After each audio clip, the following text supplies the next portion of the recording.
Good. Starting. Okay, so I really only have questions about the second page of the worksheet right now. I mean, I have questions about many things, but this is a good focus. So starting with question 5. Can you see?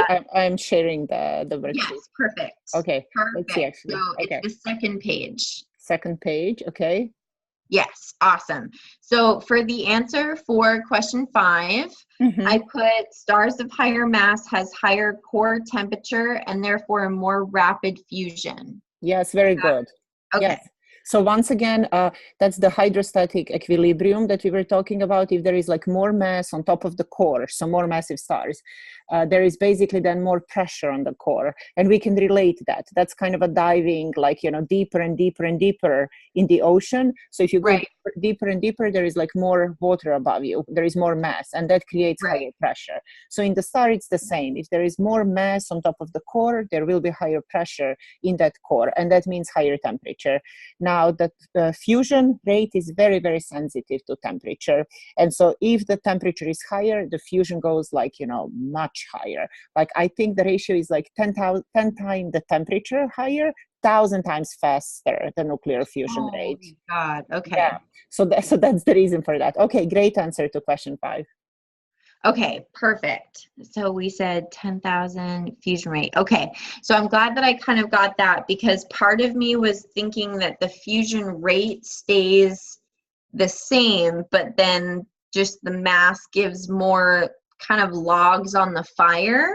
So instead of the temperature of the fire changing, you just put more logs and it lasts longer. But in reality, fusion actually changes with the amount of mass that's being provided, right? The more mass, the higher the fusion rate. Yes, but for the reason, once again, you can think almost that the mass in the core is locked. So it's not that you're supplying like more logs inside or more mass in the core. What you're doing, actually, you're pressing with more mass down on the core. And so that is causing higher pressure, and that is causing the higher temperature. So, we were talking like how, let's say, for hydrogen to fuse, in like a sun-like star or something like that, you need 15 million kelvins. That's the temperature. But more massive stars, they're going to have higher temperature when they fuse hydrogen. And because of that higher temperature, they're going to fuse faster that hydrogen, even though, so when you're thinking they have more hydrogen, they have more mass, they have more fuel available, more logs available, but they're going to go much faster through them because they fuse at a higher rate. Okay, perfect. That answers that. Good. Okay, awesome. So then, because I'm thinking about everything for some reason in inverse square law, I'm not 100% understanding the ratio at which things go for question 6. So which of the following statements, lifetime between star A and star B. So I said D, that star A will live 6 times longer than star B, because I'm thinking that the star was 6 times the mass because of the chart before. So 10 billion years, you multiply that by 5, gives you the 50 billion years. I'm thinking that star A will live 6 times as longer as star B. Okay, wait. So it says, so this is now referencing a star with 6 times the mass of the sun. Okay, let's go back to the table. So stars, okay, the sun-like star, this one over here, and then 6 solar masses. So sun lives 10, and this one lives 110 million years, right? Okay, and so so what's the difference over here between them? 100 million and 10 billion. And that's where my math short wires, because that's just subtraction, right? That's not like a mathematic formula.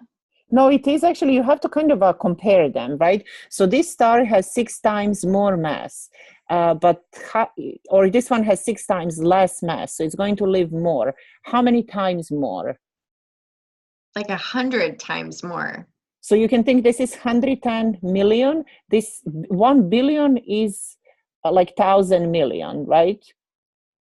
Oh, crap. Okay. Yeah, that's where my basic math totally lets me down. That's okay.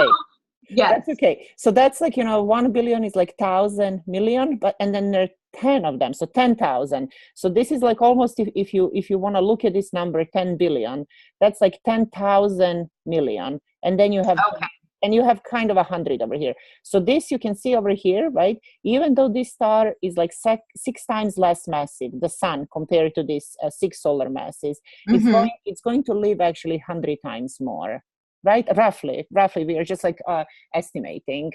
Okay. You agree? So basically this number is like 10,000 million. Yeah. And then you have 100. So approximately 100 times 100 is 10,000, right? Okay. Yeah. So you can see that this one has 6 times less mass, but it's going to live 10,000 times more. So it's not that you have 6 times less mass and you live 6 times more. You live way more. Right. Okay, so I think it would be the last one. So star A will live more than 6 times longer than star B. Yeah. Exactly. Okay, gotcha. Exactly. Okay, good. I'm glad that those were the two I was choosing between. So hooray! Good. So again, the point, you don't have to do this math, okay? So that was like maybe overkill that I did, okay? Yeah. I'm just excited to do the math. So that's part of me. Just excited. But you just have to look at them and to say, okay, this one has 6 times less mass. Is this like 6 times more? It's not 6 times more. It's way more than 6 times more. Right. That's what you need to conclude. Okay. Okay. Good. Okay. That makes perfect sense. Okay. Good. That makes perfect sense. So then for the last one, I wasn't sure because of the issue that I was having before. So a star with twice the mass of the sun would have a rate of nuclear fusion that is blank the rate of fusion in the sun. I can't decide between twice and more than twice. Okay, think now, based on what we just discussed, right? Does that help you? I would say more than twice. Okay, so what do we have? Now I have to read this. The sun has a lifetime, if you determine of the star, twice the mass of the sun. Which fusion rate compared to the sun? So what did you say? More than twice? I'd say more than twice. Yeah. Definitely. So twice the mass, it's going to fuse much faster than 2 times faster. That's the whole point, right? Perfect. Yes. Okay. Exactly. Good. Okay. Awesome. Okay, then the rest is just what I'm reviewing with reading, and then I finished everything else that we had been assigned except for the weekly quiz. So I think I'm good so far. I mean, I don't think I'm perfect, but that's really what I needed to complete. So okay, very good. I think in this week, it's really good to be sure that you let me see over here, the week 11, and so in the lecture folder. Again, it's like just terminology. You have to feel like really comfortable over here with okay, what is the low mass star, right? What does that mean? Less than how much solar mass is? Oh God, 8. Less than 8. Yes, 8, less than 8. And they're all going to do the same thing, okay? So they're all going to fuse, like while they're on the main sequence, like here, they're going to fuse hydrogen into helium. And then they're going to shrink that core and fuse again. Basically helium. So that's this part over here, right, when it's yellow. But before they shrink this core to fuse helium, they're going to actually fuse hydrogen in those shells, and that's going to inflate now the sun, right? We spoke about this on Thursday. Right, and so that's freaking me out. For some reason, my brain doesn't 100% get that. So when you're moving towards, I think, the end, so past main sequence, you have the hydrogen shell that forms, but helium fusion is happening underneath that hydrogen shell, but hydrogen fusion is still happening outside, which is keeping the core in check because it's hot enough to press down on the helium. So I think it goes like a little bit different. So first you have, when it's on the main sequence, right, you have the core is fusing the hydrogen, but then eventually all of that hydrogen is used up, and so now you have the full core of helium. Now that helium cannot fuse immediately because the temperature is only 15 million kelvins in the core. So the core needs to heat up, because now they're like, you have to take helium, make carbon. So you have to put 6 protons now together, right? Before it was just like, 1 and 1 proton to make helium. So now there are 3 times more protons. So you need much higher temperatures because they will repel much with a stronger force, right? Because positive charges, they don't like to be pushed towards each other. Right. Okay, very good. And that's why that core needs to shrink and heat up before it can fuse the helium. But we said while the core is shrinking, everything actually is shrinking, the whole star. And that means that when you're looking now outside of the core, where the radiation zone was before, the temperature there was just like 10 million Kelvin. But Right. now that temperature very quickly will become 15, and then even 20 and 25 and 30 and 50. And we were just talking that if the temperature is higher, then the hydrogen fuses much faster. So that's the reason, actually, because those shells now reach much higher temperature than 15 million kelvins. They're going now to fuse at much higher rate. And that's why they push this star and expand the star, and the star becomes the red giant. Oh, okay. Okay, that makes perfect sense. Okay. I was thinking, very confused with why it would move from being what it was to being a red giant without the amount of fusion that it needs to get there. So Yeah. that makes perfect sense. Very good. And so you have to, when you think about these giants, you have to think about two things. The core is not fusing because it's not hot enough, so it's shrinking. While the core is shrinking and becoming hotter, these shells are actually fusing, okay? And so they inflate the star. But then once the core shrinks and becomes hot enough, okay, then the core will start fusing. It's going kind of to push against those shells, and they're going to cool down, and they're going to stop fusing, okay? And so now in this phase, then just the helium core is fusing, okay? Eventually, Right. though, that helium again gets all converted into carbon, and then the star again needs to reach the higher temperature if it wants to fuse the carbon. For all of the low mass stars, that will not happen. They're never going to reach that higher temperature that they need. Okay, but while they're shrinking now, that core, and trying to reach that temperature, now you will again have, like, you know, the shells or the stuff above the core will become hot enough to fuse hydrogen and helium now as well. So two fusions. And that's basically the death of the sun-like star, because now there is so much energy in those shells fusing that they push out all of these things. And so this is basically, look at this little dot over here, that's your core. That it's shrinking, right? And it's not going to fuse anything anymore. But everything that was on top of the core is now basically blown out by these shells that are fusing. And so we call now this layers planetary nebula. In a way, that's a gentle death, right? For these like low mass stars, they basically just push out those layers, and then you have planetary nebula for a little while, 50,000 years, not more than that, right? Yeah. And that kind of becomes like much lower density, you don't see it, and what is left is just the core, and we call that core the white dwarf, right? Yeah. Okay. That poor little guy that's just left in outer space. I really feel bad for all those little white dwarfs. They're just like, oh, all right, all my friends left, but that's fine. It's okay. And you understand, right, what stopped now this core to shrink. So the core never became hot enough to fuse again, but the collapse or the shrinking has stopped. And what stopped that collapse? I would say degeneracy pressure. Yes, very good. And what does that mean, once again, in plain English? So the electrons are pressing against each other, so nothing is going to contract in towards one another, and everything is going to stay somewhat the same. Exactly. So the electrons are kind of pushed uncomfortably close together because they repel each other. They have negative charge. They will kind of stop. They will provide enough pressure to stop the gravity. That's really simplified. That's really not kind of what's going on. It's completely like quantum mechanics. Yeah, quantum mechanics effect, but it can be understood in that way. Right. Good. So that's what you need to know for the low mass stars. Now, how are the high mass stars different? So this is freaking me out because my brain, for some reason, does not understand that more mass means shorter lifetime. My brain wants to say higher mass, higher lifetime, because you have more logs on the fire, which means that the fire lasts longer. But in reality, if you put more logs on the fire, the faster it burns, the shorter its lifespan. Yes. So,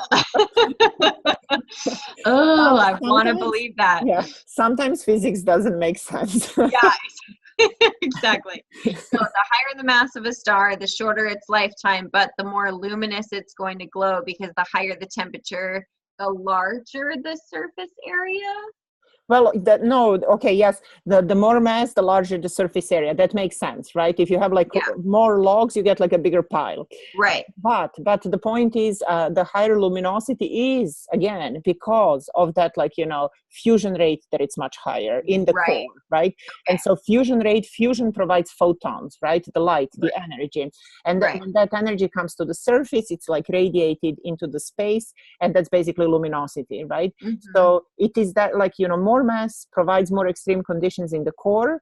Those more extreme conditions in the core basically make the nuclear fusion go much faster, so more energy is produced, and that results in overall larger luminosity of a star. Okay, that makes sense. Good. Now the difference over here between, let's say, the low mass and high mass, the high mass stars, they become like, super giants, but the difference between them and the big one is, while the low mass stars, they stop at helium fusion, they never get to fuse carbon. The high mass stars, they will go all the way up to the carbon and iron fusion, I imagine. Iron, yes, all the way up to the iron, right? That's important. I even put like over here, right? Yeah.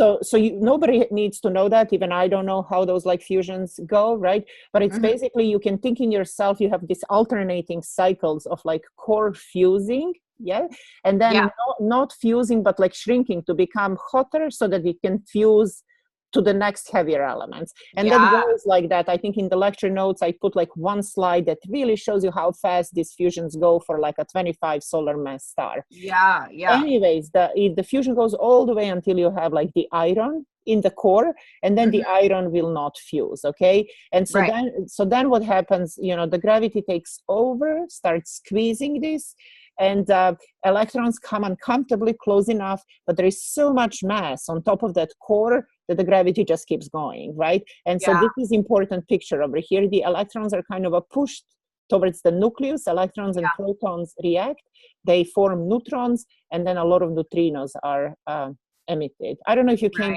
for the talk on Tuesday. I couldn't. I'm so angry, but I was stuck in LA for a job. I was looking forward to that freaking lecture so badly. He was really fun. He was fun. And he was talking about this, like neutrinos and supernova and so on. But this is very important, okay? So because instead of white dwarfs, now you will get neutron stars, okay? So here are little neutrons that are produced, and you get like a neutron star. And even though you feel bad for the white dwarfs, then you should feel even worse for like neutron stars. Neutron stars have to be just completely dead, like so lifeless. They're just neutral across the board. And like, you get like a really big star, okay? Like, 10 times bigger than the sun. And then you compress that to be the size of like Manhattan. That's the size of the star at the end. That's the neutron star. Exactly. Poor little guy. Poor guy. Okay, good. And so, once you know this, so once again, I think, in my opinion, the problem here is the terminology. There are a lot of things, and then you have to be able to distinguish, okay, red dwarfs, brown dwarfs, white dwarfs, and then like, what's the distinction between low mass, high mass. But once you have like a good way to organize your knowledge, it's like, this is really just like reading and understanding. Yeah, the only thing that I'm getting caught up in this particular evolution is the difference between a planetary nebula and then what ends up as a supernova, because nova is different in the mastering astronomy course. Nova is different than supernova, is different than planetary nebula. Yes. Next week, don't worry, we will cover nova. For nova, it has nothing to do with like, this supernova. So this supernova happens basically because of this, okay? Because gravity keeps going, destroys like all of these like atoms that you have inside or whatever, like, iron nuclei produces neutrons and neutrinos, and so that's the death of the massive star. That's the supernova. It's very violent. It's really very violent. And but planetary nebula is not, as you can see over here. It's kind of just like the star pushes these layers, and so this is the planetary nebula is the death of a low mass star, right? So everything that's on top of the core, it's pushed out in the formation of the planetary nebula. So that's for the low mass stars. For high mass stars, everything that's on top of the core now explodes basically, and it's blown away by the supernova. Right. Okay, so that's the difference. So this may be silly, but it sounds a lot like planetary nebula is the idea that everything is kind of being blown off the extra of the core, seeming like a planet itself. And then a supernova seems like an atomic bomb being like blown to just blow everything up and Yes. just super explode. Except that I would not relate planetary nebula to planet at all. Okay, so there is nothing in common with. So the reason for that, like, you know, why we call this, it's in a way it's like a stupid name. Okay. Yeah, it's like spectroscopic parallax. It's really frustrating. Yes. So this actually, it has nothing to do with planets, and that's confusing, right?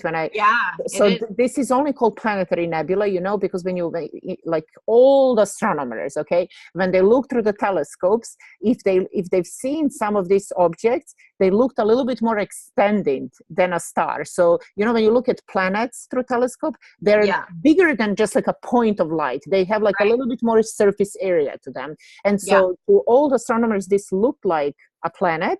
So they called it like, you know, it's like, you know, it is kind of a gaseous. So that's why they call it like nebula, but it looks like a planet. And that's why it was planetary nebula. But it doesn't have to do anything with planets. Okay? I know. This is killing me. Part of the terminology is what's killing me, because I get that it's what someone's looking at that they identify, but me learning it, not from what they're seeing, I'm like, no. I know. Makes sense. Long time ago, I was in your shoes. I know what you're talking about. Okay. That's why I kind of like, you know, I think that the videos always help. And then like, you know, that's why I put these pictures just to really emphasize what's important. So there are no planets here. It's just like everything that was on top of the core pushed away. And here, as you said, supernova is like everything that was on top of the core, but like exploded violently away from the core. Yeah, very much. The pictures help a lot, because I didn't realize how much of the universe we try to understand by relating it to what's happening here on Earth, but we cannot understand or even really wrap our brains around the magnitude of what's happening outside of the size of our planet and how we understand those like derivations of times 10, that you really can't, like past a certain point, you can't relate things that are happening on Earth to what's happening outside of our planet. Absolutely. And you know, like when people like quantum physicists and physicists predicted that this should happen, like this neutron star should exist, people just said like that's ridiculous, right? Because the neutron star is just like a, you know, giant nucleus floating through the space, basically. So yes, exactly. Like at some point, you really cannot compare things to something that you feel comfortable like relating to. It's just like beyond any like comparison. Yeah, very much. But it's really cool from kind of an emotional or theatrical perspective. It's really cool to be learning about astronomy, because you are understanding things that are beyond what you can really understand as a human being. And it's really humbling. Like I'm sad that not everyone, well, and I can't say this, but I'm having a very humbling experience taking this particular class, which is why I want to continue, because it's amazing to think about things that are so much bigger than you can even really wrap your brain around. And it's really humbling to realize that we are so developed in an environment that we haven't found another us yet in all of space. So it's actually really cool. It's really cool. For me as well, like, you know, even though I've been done with my PhD and I don't do like, you know, professional research anymore, but I still like, you know, when I teach astronomy, I just like always admire how like, you know, smart humans are and how much we know about the universe, right? Without like ever stepping out of the solar system. Okay, so we stand on this like little tiny planet, right? And we have telescopes, we point like telescopes, we collect the light, we analyze, and yet we like know so much, like really. Yeah, it's phenomenal to me to think about. I mean, Galileo with a telescope, or Newton looking at certain things and then being able through math to understand the way that other things work outside of what he's directly looking at. Like, my brain understands dance and acting and producing shows and writing literature of things that I'm looking at physically that I understand. But the fact that you can take physics and math and the understanding of kind of shapes and geometry and decide how things work outside of planet Earth, my brain still is like, oh my God, that's amazing. So you could actually you could maybe build yourself to be an amazing science writer, like honestly.